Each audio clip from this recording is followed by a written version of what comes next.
Hey guys, good to be live with you again today. Well, an email that went out to parents of a Texas elementary school asking for the elementary school age kids to show their papers put some parents into a tizzy. They were wondering, why are you asking my young child to show their papers in order to immediately get back into school? The email that caused all this tizzy is actually behind me, and we're going to go over it. We're going to bring mom from the area in. Now, I thought that her student went to this, but I guess her kids are in the district, just not at this school. But as it turns out, the guidance in this email pertains to kids throughout the district and Texas, I am told by district officials today. I did talk to Katy Independent School District about what is going on, why they're asking for kids' papers, why that is an immediate pass into the school district, and to get back into school. If someone did test positive, the only way for you to get right back in to get with your teacher and actually get learning again is to show your papers. Otherwise, you have to show papers that say you've got at least gotten tested. If you don't do that, guess what? They are doubling the amount of time that you have to stay home in quarantine. You can be a completely healthy kid. You have to stay home in quarantine for twice the amount of time that the CDC recommends. Just found that out from the school district today. Yeah, that's what the school district told me. And they have to follow these rules because that is what the state of Texas health officials are pushing. So they're just obeying the state. We're going to go over these things with this parent and talk about how this is actually impacting kids' education, because it turns out when they're staying home for 10 days, they actually are expected to self-educate. That's what else the school district told me today. The kids can have a little bit of contact with educators, send an email if you're confused, but other than that, it's up to you to quarantine for 10 days on your own and try to learn. So we're going to go over all of this. Before I get to that, shout out to the sponsor of my coverage, which is Glow with Ivory. Dermatologists recommend serums for both their preventative and reparative benefits. The recommended age to begin taking serums starts at 20 and goes all the way up to the 70s and above. But choosing the right serum among all the options found on store shelves can be difficult. This is why I highly recommend Glow with Ivory. This ultra-rich serum helps reduce the most visible signs of aging like wrinkles, age spots, and photo aging. This amazing product uses powerhouse ingredients to promote the appearance of firmer, tighter, brighter, smoother, and more youthful looking skin. I have partnered with the creators of this amazing product to give my audience up to 38% off of their own supply to celebrate the new year. Just go to glowwithivory.com or click that link down below to get yours today, glowwithivory.com. And with that, let's get into discussion with a local mom, RJ. Thank you so much for joining me. Thank you for having me. So I talked to you and another area dad who was also very upset Nice. about this email going out, for kids as young as 5, having to show their papers, show that they've gotten it in the arm in order to get right back to education with their teacher. What's going on? What are your thoughts on this? So in the beginning of school year in August, the school sent out a safe to school return plan. They have it in various stages. We were in stage 5, so no issues with transmission in the greater community. So that went all the way through end of term, which is December 17. Then before we started back up spring semester, January 3rd, the district sent out an updated plan. And in that plan, they do tend to highlight changes that are made in yellow and with red font that says new. But, and in there, for those kids deemed close contact, you had option of either submitting your paperwork voluntarily or taking a negative COVID test or staying home for the 10-day quarantine period. And so on January 5th, I sent an email to the school district superintendent, deputy superintendent, and the board of trustees asking, why are we adding the additional show me your papers piece? And the answer was, we're following, like you got back, the state health and TEA and local guidance. And that was basically it. And then justification as to why they're offering vaccination clinic in the beginning, which I didn't ask about that.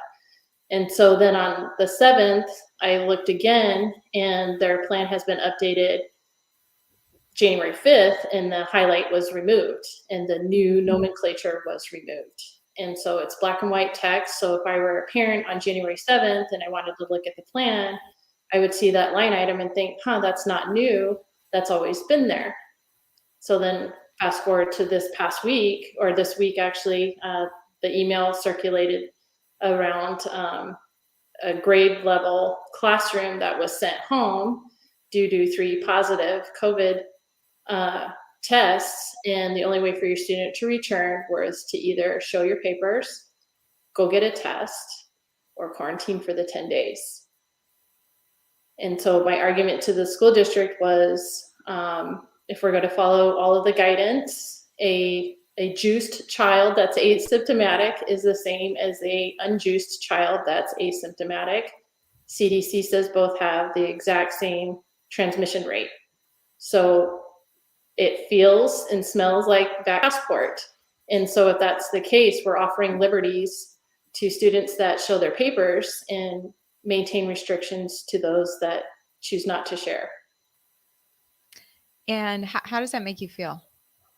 It's concerning because we are all seeing what's happening in California and what's happening in New York State. And the fact that now your 5-year-old has to show their papers to go to Burger King, otherwise the cops will come pull them out of Burger King. So, everybody's looking to the state of Texas is the last stand of freedom, and here we are, where we can't get district employees to explain to us why this was added when we were able to manage through the entire fall semester without this additional requirement. Yeah, the district spokeswoman I talked to today, Maria DePetta from Katy, an independent school district. By the way, viewers, Katy's just outside of Houston. It's a suburb of Houston. Now, she told me something about Omicron being the reason they added this update for the start of 2022. She did say that it was because 3 kids in one classroom tested positive, that this reminder was sent out that basically, the whole class goes home, and the only way to get back into class and continue learning with your teacher is to show your papers that you've got it in the arm, show your papers that you've got the test, or stay home for 10 days. Now, the CDC is currently recommending, if you're healthy, if you're asymptomatic, or if you've tested negative, but you have been exposed to someone who tested positive, that you stay home for 5 days. The CDC says 5 days. Your school district is saying, nope, 10 days. And while you're home for 10 days, during a time when you're supposed to be learning in school, you're left to learn on your own. So the spokeswoman told me today that you're basically sent home with some online coursework to do on your own. And if you get confused, you can send an email into the school and someone will try to clarify things for you. But then you're back to studying on your own. So that you had been expressing that these kids who are getting the 10-day quarantine, and the guy, this is guidance. She sent me the link to the school district and I guess Texas Education Agency guidance. It's a statewide thing. So they're saying we just have to follow the state education agency, who has to follow the Department of Texas Department of State Health Services. Mm-hmm. And that quarantine learning on your own can last up to 20 days, according to the guidance. You were saying this is a concern for kids actually learning because they're not getting the help they need. Right. And I'm going to touch on the Omicron piece. And this is something I stress with the district again, is if we're going to follow CDC guidelines, the CDC director has come out and has, again, testified in front of Congress that with the Omicron variant, it doesn't matter if you're juiced or not. Again, your transmission rate is the same. And so that was the justification for the adjustment from 10 to 5 day as your isolation period. I did ask the school district, why would you change the staff from 10 to 5, but leave a student at 10, assuming then that the staff person is less transmittable than the student, which we know that children have a 99.999% chance of surviving any of the variants. And so why wouldn't you let a student return after 5? And I didn't get an answer. I did put in that piece that we all are not blind to the fact that the guidance changed because over the holidays, the airliners had issues with flight constraints and short staff. And now all of a sudden it's to 5. And now all of a sudden we have COVID positive nurses back in hospital as well. But to your question about the home to school facilitator piece that they have funded until the end of this month, which comes from the ESSER grant funding from the federal government, is basically a sub. And what they do is they track attendance for your student that's at home. So what the district rep told you is correct. The person that's the facilitator just makes sure that you're alive, and you call in a Zoom and you check your attendance box. But the rest of the learning is up to the student and or parent helping that student by emailing or sending message over their Canvas, which is their online portal for how they conduct school, and doing assignments on their own. And we were in that bag of tricks there at the beginning of the school year when I had a student homesick, and I basically was the teacher, and my student is in advanced placement classes. So that makes it even more challenging that I'm left to teach an advanced placement student with no resources and hope that the teacher will email me by 5 o'clock before they leave so we understand where to go. Wow. Yeah. Yeah. Let me show the email. I forgot to show you guys the email here real quick. So important Miss Reese's home mitigation information. Miss Reese's homeroom has had a high number of students test positive for the illness, and students from the classroom are not able to return to the campus until they follow the instructions below. That high number is 3. 3 kids tested positive, according to school district spokesperson I talked to today. Return to school instructions. So the instructions are right here. Ms. Reese's homeroom students will need to receive a negative test or provide proof that they've had the needle to return to campus. If a family chooses not to test their child, that student may remain at home for 10 days and request intermittent school to home learning. Home and over-the-counter illness tests are not accepted. So this is what the spokeswoman told me, that the whole virtual learning setup from last year is shut down. They're no longer doing that, where basically you have direct contact with the teacher over Zoom all day. Now, if you're sent home for quarantine, you're on your own. That's basically what she was saying here. Unless you're confused, you can shoot an email over. That's literally what the spokeswoman told me today. So the question now is, looking at this email, are kids who've had the needle being prioritized for education over kids who have not? It seems that way, because kids who are not are, there is this illness going around. There's the chances that, someone in your class is going to catch this illness are pretty big. And every single time they do, the kid is going to, your kid who hasn't had the needle is going to have to go home for 10 days again and try to figure out learning on their own. Whereas if kids have the papers, they go right back into class, even though new research is finding that people who've had the needle carry the same viral load and transmissibility as those who have not had the needle. We talked about a University of Wisconsin study that broke down those details on my uncensored website, ivoryhecker.com. So the question is why. There's so many questions as to why they're doing this. When you can still catch and transmit it after having the needle, and not to mention not to mention the fact that there is a heart problem warning, an official heart problem warning from the FDA on these shots, and those heart problems are most likely to happen in younger male people. if you're basically in your teens or younger, you have a greater chance when all the data is broken down, and we've tackled this in my uncensored website as well. There's a greater chance as a kid that you will have heart problems after the needle than there is of you catching the illness and having serious issues from the illness. So I mean, I can understand your frustration. Yeah, it's unfortunate. And when you present the facts or you have conversations with the board of trustees and or members of the school district, um, it just goes nowhere. But they continue to say we want to be a partner with our community. It doesn't feel like a partnership if we don't have equal-based learning for all students, and it feels like we're having preferential treatment for a certain population now all of a sudden for a spring semester, which doesn't feel like the Katie way.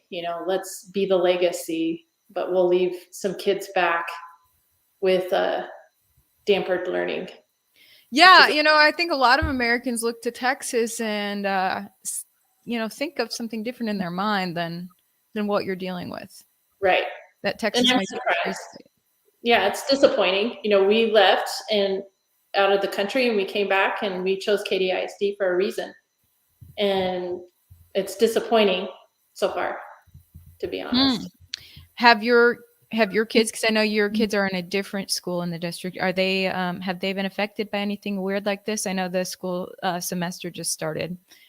Nothing yet. So knock on wood and and keep hoping for the best. Yeah, we'll see. One of the board of trustees did share with me today that maybe this will change. They're anticipating that everything will settle down by the month's end. And so I don't know if this piece that was added goes away, or are we setting a foundation up for what's to come in the 22-23 school year? Yeah. I'm kind of shocked they're saying things might settle down by month's end. I mean, that was the whole thing they were throwing out in March of 2020. Yeah. All things will clear up by month's end, end of March. Okay, end of April. Okay, now it keeps going. And you're saying they might be promising that the end of January 2022, it's finally over. That's the email they sent out to all staff and students and parents was, we hope that by the end of January, we can go from a level 3 protocol to level 4. And the board of trustees told me today, the member said, well, maybe that means that piece is removed from the plan. Wow. I asked, do you vote on these additions? And the answer was no. I know on the phone you're telling me you're trying to track down whether there's a financial incentive here. Yes. Why are these people doing this? And I asked the spokeswoman for the school district the same question, does the school district get a financial benefit for pushing to show your papers, for pushing for kids to be locked away in their homes for 10 days, even though the CDC only recommends 5? Is there a financial incentive for the district? Do they get money for doing that, or do they lose money for not doing that? Or what's the penalty? And she had no answer for that. They won't answer. They won't answer any relationship-based questions to the ESSER grant funding that they've received. What I have found by just looking online, other school districts like Waller ISD and Lamar ISD do not have that listed. So to say this is a Department of Health, State of Texas, or TEA requirement, then perhaps their plans aren't fully populated that are available online. I don't know. Yeah, I mean, the spokeswoman sent me the spreadsheet from the TEA's website and also the guidance from the State of Texas health official. So it is a statewide thing, but I think a lot of districts are just not they're not pushing it, And it was interesting, before I went live here, I got an interesting tweet from one mom. She said, yes, they're definitely trying, My kid wasn't sick, so I ignored them, sent him back to school, no test, and they said nothing. So, Nice. some Good people are job. just, they're like, whatever, I'm just not going to comply. Yeah. And I guess there's, it's not discipline, so there's not complying. So, but I guess Katy, Texas is a little more strict. Well, Interesting. and at least you're getting more information. I mean, there's many parents that have reached out in the past week and a half, and it's crickets on our end. Other than Wow. it's the requirements. So your spreadsheet, well done. We don't have that. Oh, wow. Yeah. Well, I could send you a copy of it. Yeah. I mean, the spokeswoman told me I'm not the only media member who's reached out about this. So, um, because that's how many parents are reaching out to the media upset. Yeah. They're so upset about this that they're calling the media and then the media is calling the district. But I don't think the media is picking up this story so far. Yeah, I don't know. The board member that I spoke with today did say that they got a long-winded email from Superintendent Grigowski about a whole bunch of stuff and reiterating it's just not a mandate. So, But um, that the whole show your papers isn't a mandate. it's not. I mean, you Yeah, have options, right. You right? don't have to. You don't have to. You know, have your papers to go to You don't school. have- well, You'll just be yeah, punished for not having them. You'll be yeah, locked away for 10 days. That's yeah. all.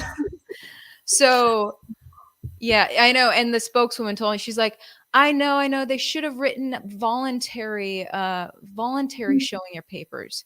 They forgot the word voluntary, and that's why people are upset. I was like, no, regardless or not of whether, yes, it is voluntary, but at the same time, it's a push. It's like a coercive push to get in line with the whole showing your papers thing.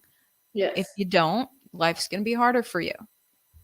Well, and if we're all being told on a daily basis by those that are in power that we need to follow the science says equal transmission, juiced or not. So stick with the science. Either that or take it out and make everybody go through the test or quarantine, or just say, be the parent, do your due diligence, and pretend that it's 2019. If your kid's sick, keep them home. Full stop. Move on. Yeah. Even the CDC is getting a little bit more back to that, Yeah. If they're sick, keep them home. Literally, the new CDC guidance is that, I mean, they are saying you should quarantine for 5 days, but basically after that, if you don't have a fever after 24 hours, you're good to go out into the world again. So Yeah. they're acting a little bit more level-headed about this. But the state of Texas health officials are not. I'm stunned. It's It just goes against the narrative about Texas. exactly 100%. It does. So what's next? I mean, what are you and other parents going to do?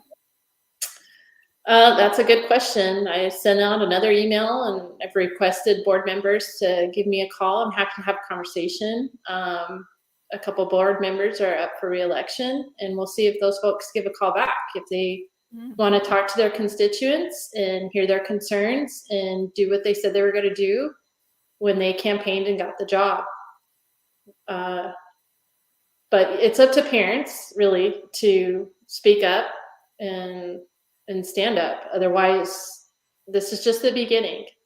The international country I was in, it was a slow drip to full tyranny, scary tyranny. So What to see country?